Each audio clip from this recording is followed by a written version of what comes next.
Hey there, Michael Griffiths here, founder of Referral Marketing Guru. Hope you're having a fantastic week. All is going well, and welcome to this week's Get More Referrals Today podcast. A little controversial, maybe, but also at the same time, quite possibly kick up the backside that we might need. So, where do we want to go today? I want to talk today about why no one talks about your business, why your clients don't share you, why they don't promote you, why they're not shouting from the rooftop about how amazing you are. And it comes down to a couple of things. It comes down to one logical thing, and then it comes down to a lot of emotional things. Let's look at why your clients don't promote you anywhere near the extent that they should. You see, for most business owners, they sort of think like this. They go, well, I've got a good business. I do a good job. I help get results. I do what I'm supposed to be doing. Hey, we're great at what we do. That should be enough, right? And the thing is, it's not. And it's not because you're not doing those things. It's not because those things are expected. That's what you should do. That's what your business should be about. It's like me going, well, I walked for 40 minutes today. Feather in the cap, as if that's just absolutely extraordinary. And now, sure, if I couldn't walk or I was someone who struggled to walk, well, that could be. But otherwise, it's not that extraordinary for me. I should be walking 40 minutes. And it's the same sort of thing with your business. So you get caught up in, well, we do this and we do that and we do this and we're great at this and we help with this. But they're all logical things. They're all cortex brain things. And what happens when you do a cortex brain thing? It's appreciated for a second, and then we move on. And that's exactly what happens. It's not remembered. It's not thought about. And it's definitely not spoken about. There's this little thing that we talk about with our guys, and it's something which you should know. It's called your NPS, your Net Promoter Score. And your Net Promoter Score really tells you whether your business is going to survive or not. Your Net Promoter Score is a simple little, on a scale of 0 to 10, how likely are you to refer us to people who are exactly the same as you? And you might be really amazed at the results. Now, there's a bunch of things you've got to do to make sure that you get the honest answer. And you definitely can't ask your Net Promoter Score to your clients through automation. Because really, it's really easy just to tell you what you want to hear. But that doesn't help you in actually realizing what your Net Promoter Score is. And if your Net Promoter Score is under 9, you're in trouble. And if I'm going to be honest, most service professionals' Net Promoter Score, you're probably going to be lucky if it's 6 or 7. But on average, it should be 9. And in fact, it's one of our key metrics for our program manager to know how well they're doing. If they're not on an average of 9 or more, we've got problems. So when you have a look at that, that's also then going to give you a bit of insight to maybe why don't your people promote you, share you, talk about you, open doors for you anywhere near as much as what you believe that they should. And trust me, they should. If you've got a really good business, you care about getting results for your clients, you go out of your way to be able to help them, you can deliver results, then there's probably one piece missing if they're not sharing you. And that's the emotional factors. See, as a business owner, we're very logical. We're very cortex brain focused. Hey, it's 1 + 1 = 2. It's simple. It's checkpoint, checkpoint, checkpoint, checkpoint, tick, tick, tick. We should get to this stage here. But when you're dealing with humans, it's not that simple. Over the last, probably good 12 months, I've gone deeper and deeper and deeper into limbic brain and into primal instincts and into just how we operate as humans. And it constantly amazes me the huge difference between male female thinking, but just as importantly, between business owner thinking, employee thinking, and just as importantly, depending on different personality types. And there are huge gaps. And well, they're not even gaps. There's just huge differences between the thinking. But there's one thing that is common throughout the whole thing. That there are certain hardwiring within all of us that triggers us to do something for somebody else. It's not about money, not about commissions. It's not about having to do things for somebody else.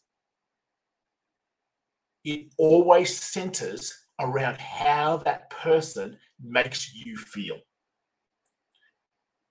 And now, quite often, people are, yeah, well, I do things that make someone feel a particular way. I do care about our clients. We do go out of our way to do A, B, C. But they miss the point.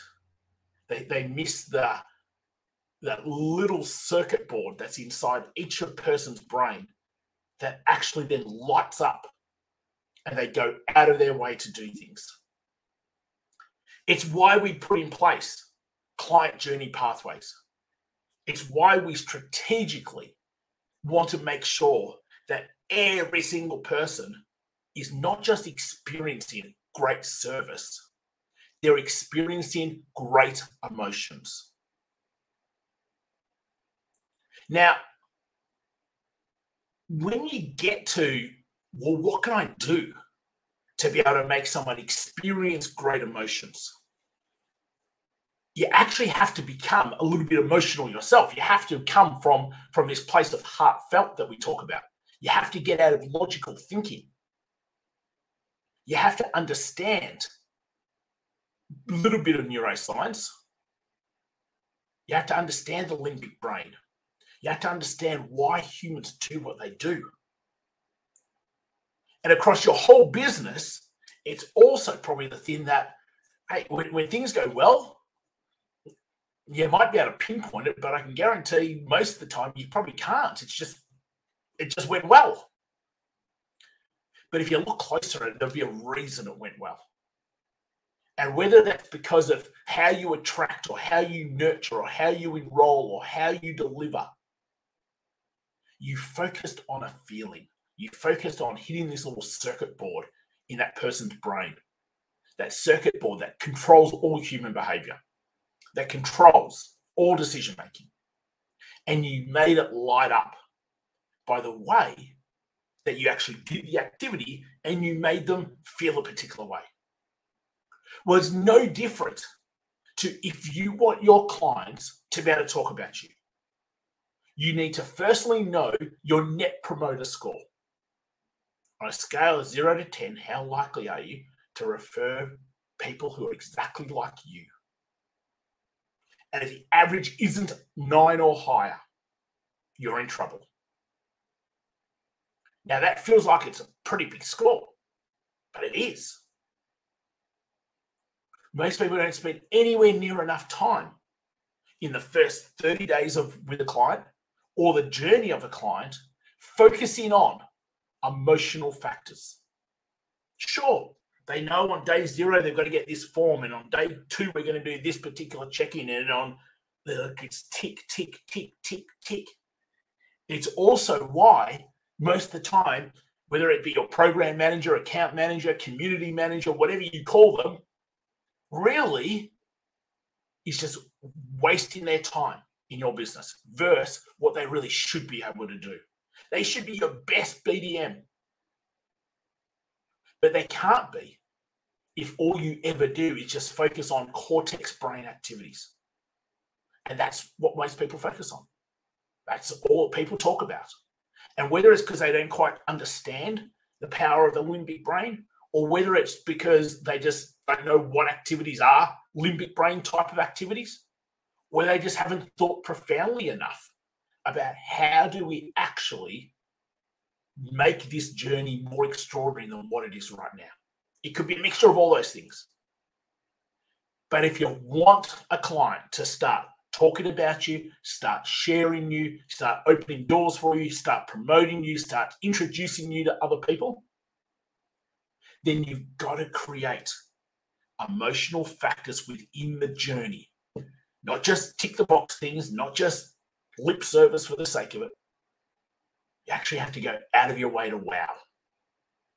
And honestly, it's what we love.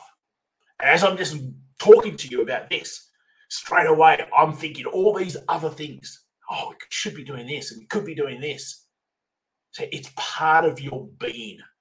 It's not a script. It's not just simply, we'll do 1 and 2 and 3 and you'll get the result. You really have to change how you are and how you see your role within the business. And it starts from you as a business owner, and then it can flow down into the rest of your team. And if you get that part right, then the part you really want to happen, clients sharing you, people promoting you, people talking about you, more exposure, more opportunities to come to be able to help more people into your business, new clients, more clients, will also happen. But that part down the bottom can't happen until you get the part at the top right. And that starts with you transforming. We call it the mindset matrix. We call it the powerful story framework. We call it the brain chemical toolbox. And they're the 3 big accelerators around inspirational thinking. The lever inspirational thinking within the limbic advantage helps us go from logical to heartfelt. And it works on the mindset matrix, the powerful story framework, the brain chemical toolbox, to ensure that people will, your clients will start talking about you. They will start sharing you. They will start promoting you. Because now it's not just boring, logical cortex brain activities that you do. You actually understand how to tap into that circuit, that little circuit within them that lights up, and it's only feeling based. Hey, hopefully a little bit of insight there made you start thinking. Start actually asking yourself, when new clients come onto us, or when we've got clients, are we really only process driven with them? And if you tell me, oh, but we do something at Christmas time, or we do something at their birthday, yeah, it's not even good enough. Please just don't even do it. That's just lip service. You've got to be better than that.